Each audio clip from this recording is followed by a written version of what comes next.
De acordo com a política do café com leite, políticos de São Paulo e de Minas Gerais se alternavam na presidência da República. Esses políticos usavam a influência política que eles tinham para conseguir votos para quem eles decidissem apoiar.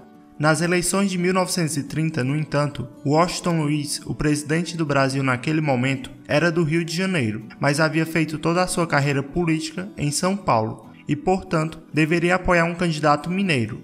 Porém, ele apoia o candidato paulista Júlio Prestes, rompendo com a política do café com leite. Washington Luiz, possivelmente, pretendia dar continuidade à sua política financeira, indicando outro paulista. As elites mineiras e os líderes políticos, ressentidos com essa atitude, decidiram apoiar a candidatura do gaúcho Getúlio Vargas e seu vice paraibano João Pessoa, formando a Aliança Liberal, que unia força das oligarquias de Minas Gerais, Rio Grande do Sul e da Paraíba. Nas eleições, Júlio Prestes saiu vencedor. Os políticos mais tradicionais da Aliança Liberal aceitaram a vitória e se colocaram à disposição para contribuir com o novo governo, enquanto que os políticos mais jovens pensavam em uma revolução para se chegar ao poder. Em 26 de julho de 1930, João Pessoa é assassinado devido a disputas políticas do próprio estado da Paraíba. Mesmo que sua morte não tivesse relação com as eleições, o clima político do momento fez parecer que sim. Por exemplo, se pensava no possível envolvimento de Washington Luiz e Júlio Prestes ou de seus apoiadores no assassinato. A morte de João Pessoa causou grande comoção nacional e a Aliança Liberal aproveitou para explorar politicamente esse acontecimento, usando-o como pretexto para iniciar uma revolução. Dessa forma, em outubro de 1930, a Aliança Liberal dá início ao movimento armado conhecido como Revolução de 30, com o objetivo de tirar Washington Luiz do poder e impedir a posse de Júlio Prestes.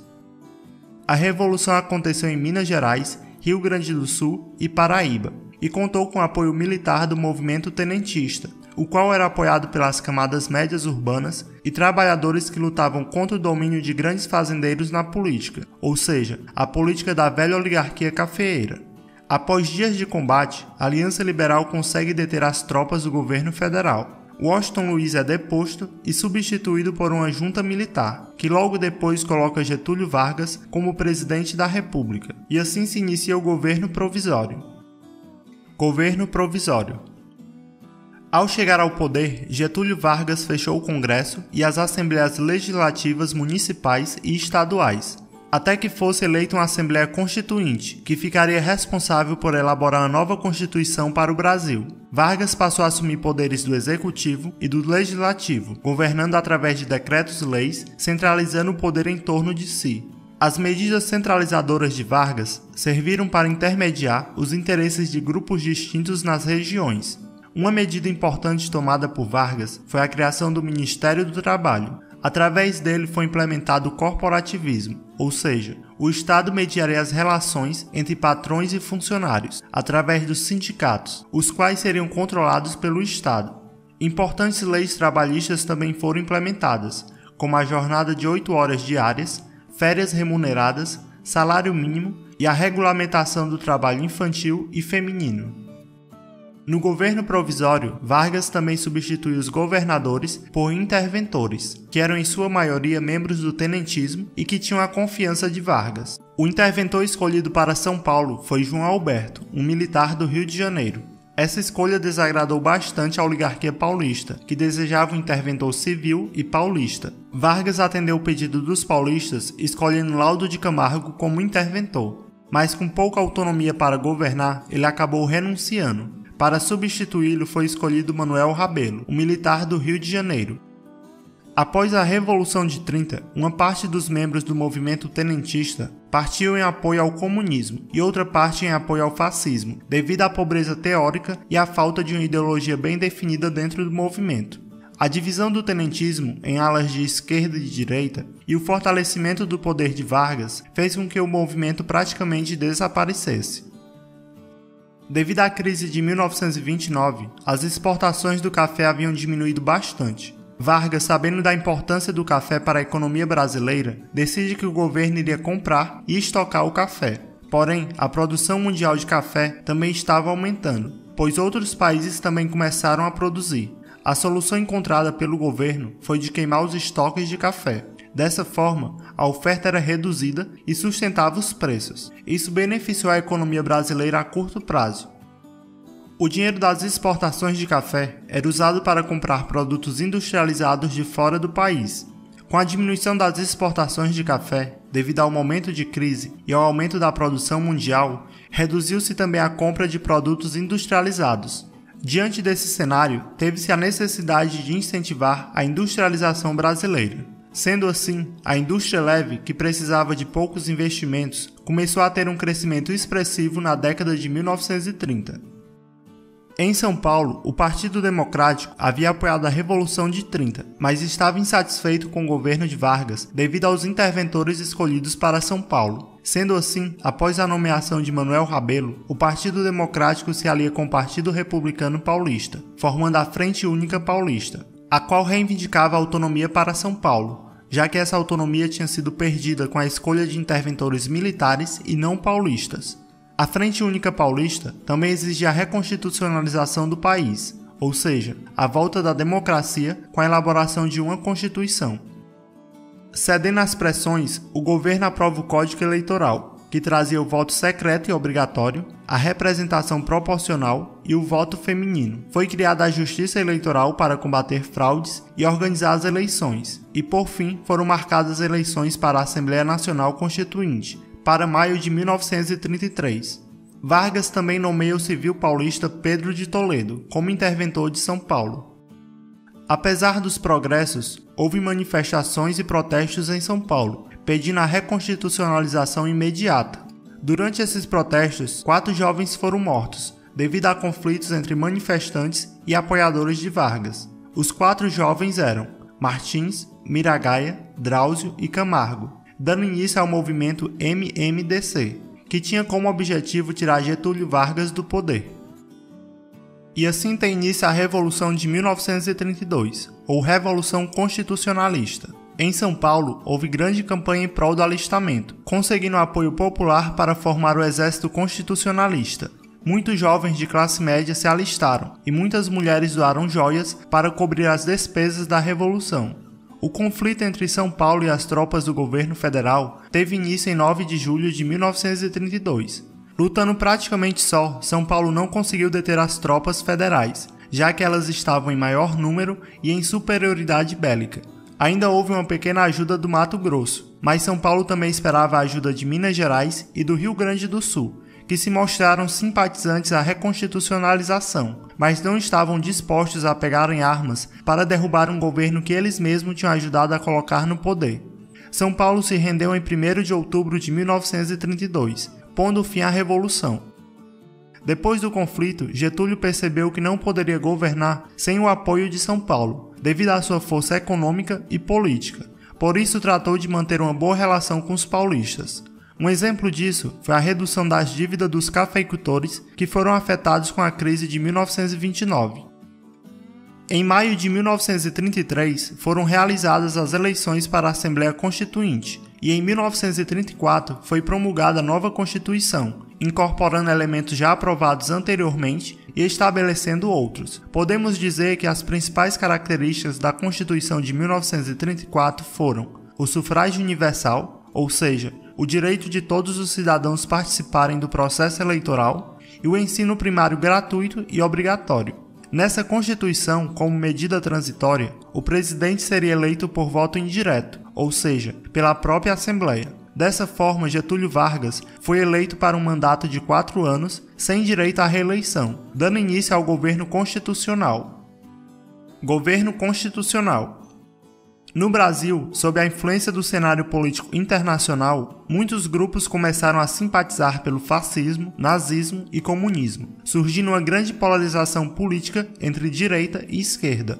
A União Soviética vinha se mostrando imune à crise de 1929, e a Itália e a Alemanha apresentavam o fascismo e o nazismo como uma alternativa ao capitalismo e ao comunismo. Foi nesse contexto que surgiu em 1932 a Ação Integralista Brasileira, AIB. Inspirados no nazifascismo, eles se caracterizavam por serem nacionalistas e adotarem princípios religiosos. Os integralistas repudiavam a democracia liberal e acreditavam que somente um governo autoritário e liderado por um líder carismático é que seria capaz de levar o país ao progresso. Eles tinham como lema Deus, Pátria e Família. Usavam camisas verdes, saudavam-se erguendo a mão, dizendo Anauê, palavra de origem tupi que significa você é meu irmão.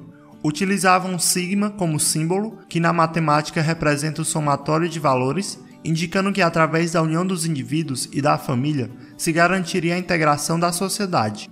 Seu principal líder era Plínio Salgado. Seus pensamentos políticos eram semelhantes à política adotada por Vargas. Portanto, eles apoiavam Vargas em muitas ocasiões, como forma de conseguir alguma retribuição para chegar ao poder. Como forma de combater o fascismo, surgiu em 1935 a Ação Nacional Libertadora, ANL. Eles pretendiam reunir partidos e movimentos sociais de esquerda. Era formada principalmente por comunistas, mas havia apoiadores de várias classes sociais e convicções políticas. O apoio à ANL estava mais presente dentro das Forças Armadas do que no movimento operário. A ANL defendia a democracia, a reforma agrária, a suspensão do pagamento da dívida externa, a nacionalização de empresas estrangeiras e queria um governo popular. A ANL tinha como presidente de honra o comunista Luiz Carlos Prestes e também era apoiada pelo Partido Comunista Brasileiro, PCB. Em um manifesto em apoio à ANL, Prestes terminou seu discurso dizendo: "Todo poder à Ação Nacional Libertadora". Essa frase foi vista como uma ameaça à ordem política e social, colocando em risco a segurança do Estado, fazendo com que a ANL fosse colocada na ilegalidade. Devido a isso, em 23 de novembro de 1935, se iniciaram rebeliões nos quartéis com o objetivo de derrubar o governo de Vargas e implantar o comunismo no Brasil. Essas rebeliões tiveram apoio da Internacional Comunista, órgão que coordenava e patrocinava movimentos revolucionários socialistas. Essas rebeliões visando derrubar o governo de Vargas aconteceram principalmente em Natal, Recife e Rio de Janeiro, mas devido à falta de organização foram rapidamente combatidas pelas forças federais. Essa tentativa de implantar o comunismo no Brasil ficou conhecida pejorativamente como Intentona Comunista. Intentona significa projeto louco ou insano. Prestes foi preso, assim como outros participantes da Intentona. O governo usou o movimento como pretexto para reprimir quem simpatizasse com o comunismo ou com movimentos de esquerda. Em 1936, devido às rebeliões da Intentona Comunista, foi aprovado o Estado de Guerra, o qual suspendeu todas as garantias constitucionais e garantiu a Getúlio amplos poderes, fazendo com que várias medidas de exceção fossem aprovadas. Em 1937, o mandato de Getúlio estava se aproximando do fim, e as campanhas de candidatos à presidência se iniciaram. Vargas ficou neutro, não demonstrou apoio a nenhum candidato. Ainda em 1937, as forças militares descobriram e divulgaram ao governo a existência do Plano Cohen, que se tratava de um documento supostamente feito por comunistas brasileiros e internacionais, visando implantar o comunismo no Brasil. No documento era planejado greves, manifestações, saques e depredações. O clima de ameaça comunista fez com que a autenticidade do documento não fosse questionada naquele momento. O Plano Cohen também foi divulgado em vários meios de comunicação, deixando a população bastante aterrorizada. O estado de guerra foi decretado novamente em 1937, dando amplos poderes para Vargas. Dessa forma, através de um golpe de Estado, Getúlio continua no poder, dando início ao Estado Novo. Houve pouca resistência ao golpe, já que devido ao estado de guerra, muitos inimigos de Vargas foram enfraquecidos ou neutralizados. Anos depois, soube-se que o Plano Cohen havia sido elaborado por um integralista como forma de manter Vargas no poder. Não se sabe se houve participação do Exército e de Vargas na elaboração do documento, ou se eles sabiam da real origem do plano. Estado Novo.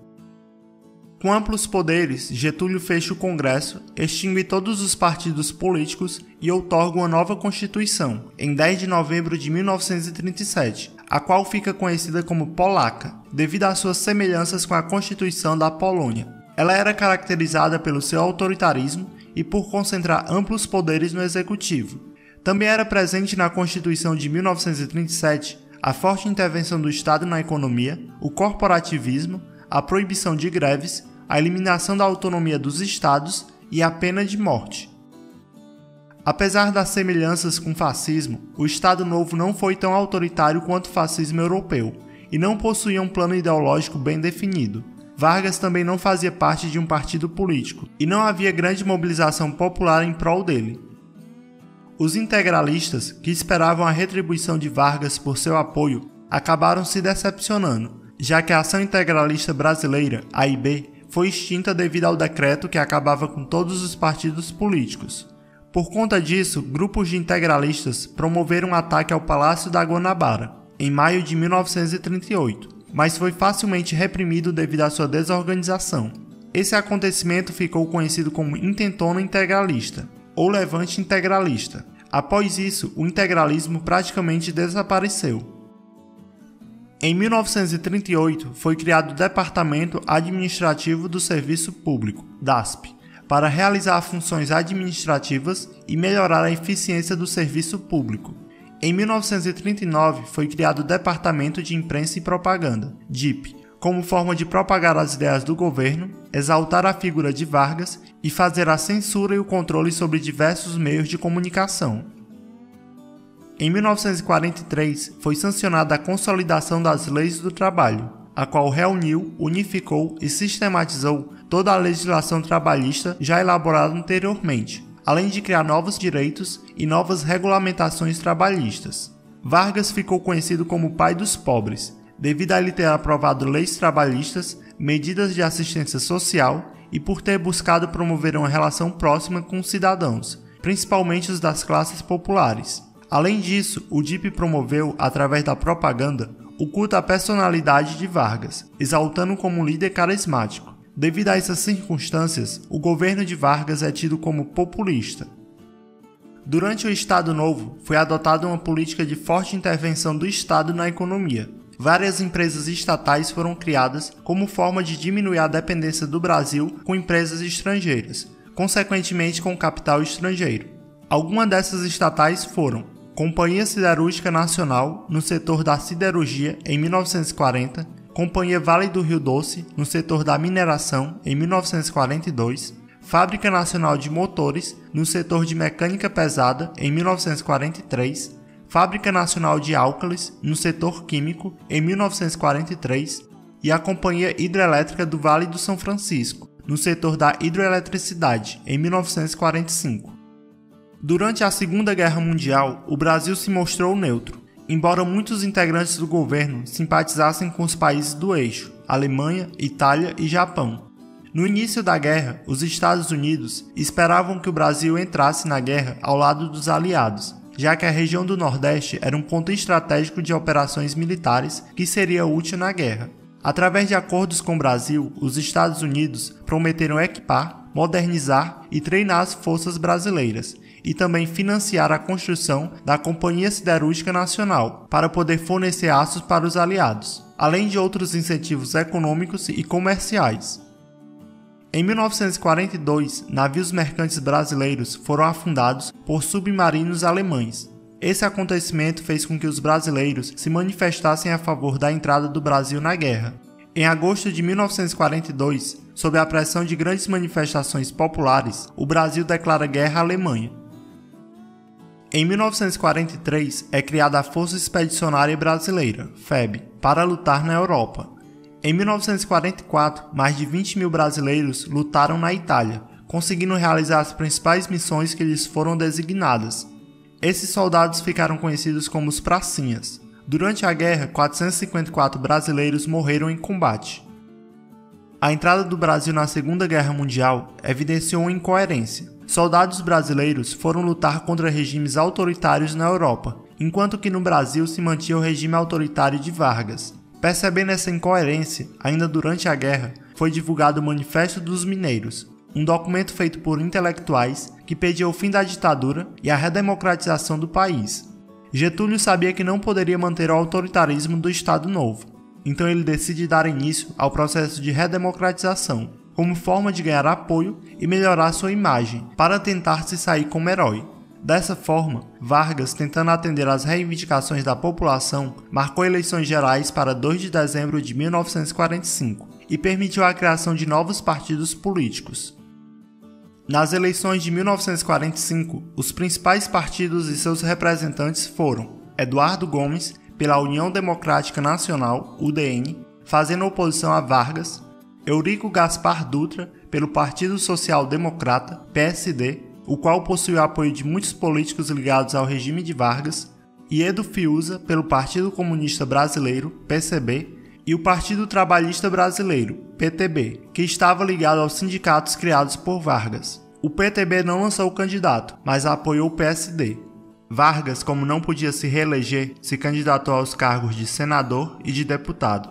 Uma semana antes das eleições, Vargas manifestou seu apoio a Eurico Gaspar Dutra. Em maio de 1945, surgiu o movimento chamado de queremismo, onde seus apoiadores pediam a Assembleia Constituinte para permitir que Vargas concorresse às eleições presidenciais, ou algum outro recurso que também permitisse isso, ou seja, queriam a continuação de Vargas no poder. O próprio PCB apoiou o queremismo, ao mesmo tempo em que lançava Edo Fiuza, caso o queremismo não atingisse o seu objetivo. O PCB, seguindo ordens de Moscou, ou seja, da Internacional Comunista, apoiava regimes que demonstrassem interesse em lutar contra o fascismo, assim como fez o governo de Vargas, ao combater os integralistas e a lutar na Segunda Guerra Mundial ao lado dos aliados. Em 30 de outubro de 1945, Vargas foi deposto pelas Forças Armadas devido a uma série de fatores. O exército temia que Vargas estivesse planejando algo para continuar como presidente, e o apoio do PCB e do movimento queremista poderia ajudar a tornar isso real. Em 28 de outubro de 1945, Getúlio nomeou seu irmão Benjamin Vargas para o cargo de chefe da Polícia do Distrito Federal. Os chefes militares viram a medida como uma forma de reforçar a posição do presidente e evitar as eleições previstas para dezembro.